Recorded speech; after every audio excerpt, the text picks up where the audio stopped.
Hello and welcome to The Olive Tree. I'm Julia Fisher and my guest is Claude Ezagouri. The aim of this programme is to bring you the stories of believers in Jesus living in Israel and the West Bank today, both Jewish and Arab people, to hear their stories and better understand what God is doing in the region despite everything you may hear on the news.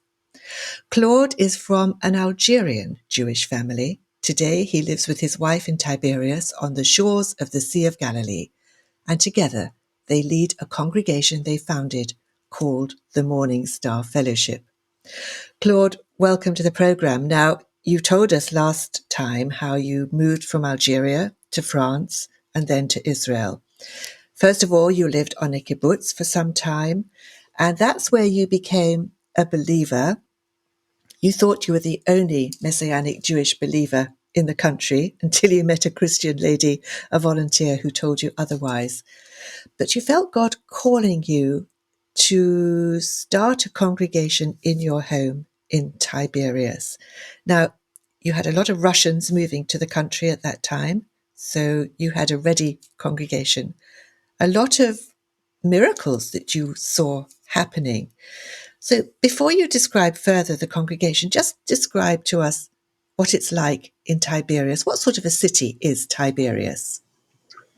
Okay, yes. Tiberias is traditionally very Jewish and very what they call anti-missionary, because they call us missionary. Um, and so it's a very difficult city for the gospel. Actually, every time that we try to organize some kind of evangelistic event, the anti-missionary zealots came and they they made a big mess. They can also be violent. There was 1 year when we were still meeting at the Church of Scotland. They came during the night and they burned the inside of the church. They threatened us. They posted one Orthodox man in front of the entrance, and when I asked him what do you do, and he said, I'm here to to prevent any Jew from coming into your meetings." Um, and then he left because he saw that the Church of Scotland, the minister of the Church of Scotland at that time, put a big cross at the front, at the entrance. And then he said to me, "Well, now I know that no Jew will come in because of this cross." Uh, and he left. But anyway, it's a it's a hard city for the gospel. But no, the Lord knows who. I mean, He told us a long time ago. I have many children in the city. Uh, so He sovereignly brought those that He had sealed. And although we don't openly evangelize, but we do through contacts, personal contacts. This is about Tiberias. Another problem in Tiberias is the lack of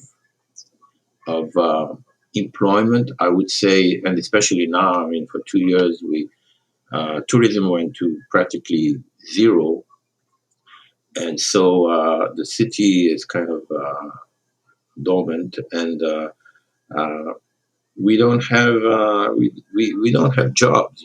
This is something that a lot of people are complaining about, and it hurt us because young people in our fellowship um, left the city to find a job in Tel Aviv or in the big cities, and so it's a little bit sad, when you disciple young people, but then they had to leave. And so, I mean, on the other hand, that you sowed something in their heart, and they carry on with their lives, and it's never lost. But of course, it's a little bit frustrating to a pastor when he sees that there's no job. I mean, there are petty jobs, but generally they're not attractive to the young generation. So you're describing a situation that's actually quite difficult. You're living amongst a people who are quite hostile to you, the Orthodox Jewish community, and of course Tiberias, being on the shores of the Sea of Galilee, is an obvious tourist destination. So a lack of employment. So you have really had your backs against the wall, but nevertheless, Claude, you have kept going under all that challenge and persecution. You have your own building now, don't you? Yes, this was really a miracle. It's a long story, but at some point the Lord told us that He wants us to buy a place. Well, at the beginning I thought it was rent a place, but then He told me, no, I want to. It's important to take the ground to buy the place, and I thought it was like the instinct of a pastor in Israel is to have a place in the industrial zone where it's quiet and there's no persecution. And so we found something in the industrial zone, but then the Lord spoke to me and He said, "No, I don't want you there." The industrial zone in Tiberias is uptown, and He said to me, "I'm not only the Lord of the hills, but also the Lord of the valleys." Which and I understood that He wanted us downtown in this valley that goes from the north, south, the Lebanese border, down to the Dead Sea. This is where Tiberias is downtown. And so we looked for a place. It was very hard to find the right place because we wanted a meeting place without pillars. And finally, we found a very an old cinema that had not been used for about 10 to 15 years. It was in ruins, looking very shabby. But as we got there, I was with another brother, and both of us independently heard the Lord tell us, "This is the place." So I thought, wow, this is the place. We have quite a lot of work to do there. Uh, then we spoke to the owner, and I said, we want to buy the place. We don't have the money yet. We want to pray for the money. And he said, okay, well, we'll wait. And after a few weeks, he phoned me and we don't want to sell the place to you anymore. I said, why? He said, we were approached by the rabbis who threatened us. Practically, they told us that if we sell it to you, we'll be cursed. And people are very afraid of curse from the rabbis. So the door was closed, and we took our intercessors, and we every morning at 5:30 we were surrounding the block with prayer. We did it 7 times every day, like in Jericho, and after a while, I had another phone call from the owner, and he said they were two brothers. He said, "Okay, I bought my brother's part share, and I'm ready to sell. I don't care about the Orthodox." And the price was enormous. The Lord brought the money. We bought the place. And now the next problem was that we had to get a permit from the city hall. And the city hall was not inclined to give a permit to, quote, missionaries. And they tried, they couldn't legally tell us no, but they tried every trick.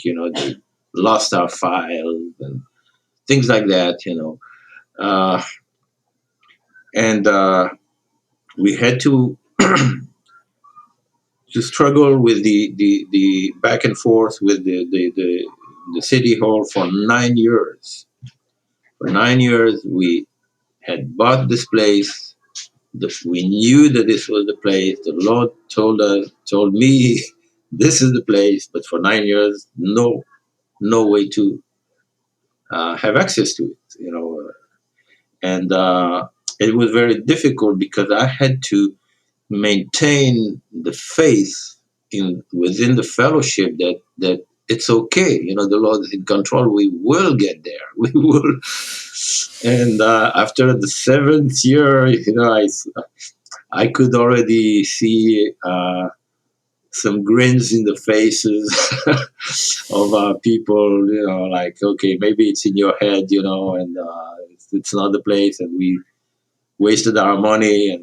But I knew that what the Lord told me, and again, it's this is really to encourage the listener that when the Lord says something, hang in there. It doesn't matter when it will be fulfilled.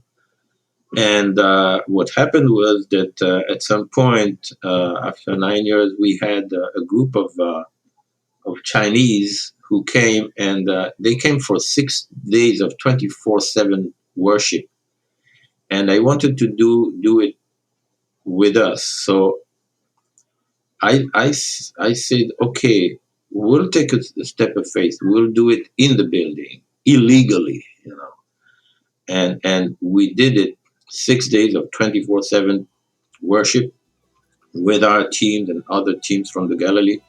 And right after that, we got the permit.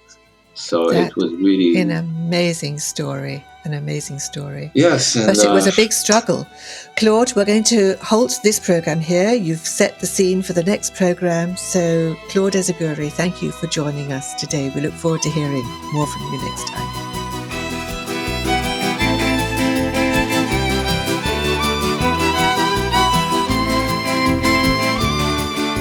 The Olive Tree Reconciliation Fund is a Christian charity based in the UK that supports the needs of both Jewish believers and Arab or Palestinian Christians living in Israel and the wider Middle East. If you'd like to know more about our work and receive our free bi-monthly newsletter, please visit our website, olivetreefund.org. Meanwhile, join me at the same time next week for another story from the Olive Tree. Until then, goodbye.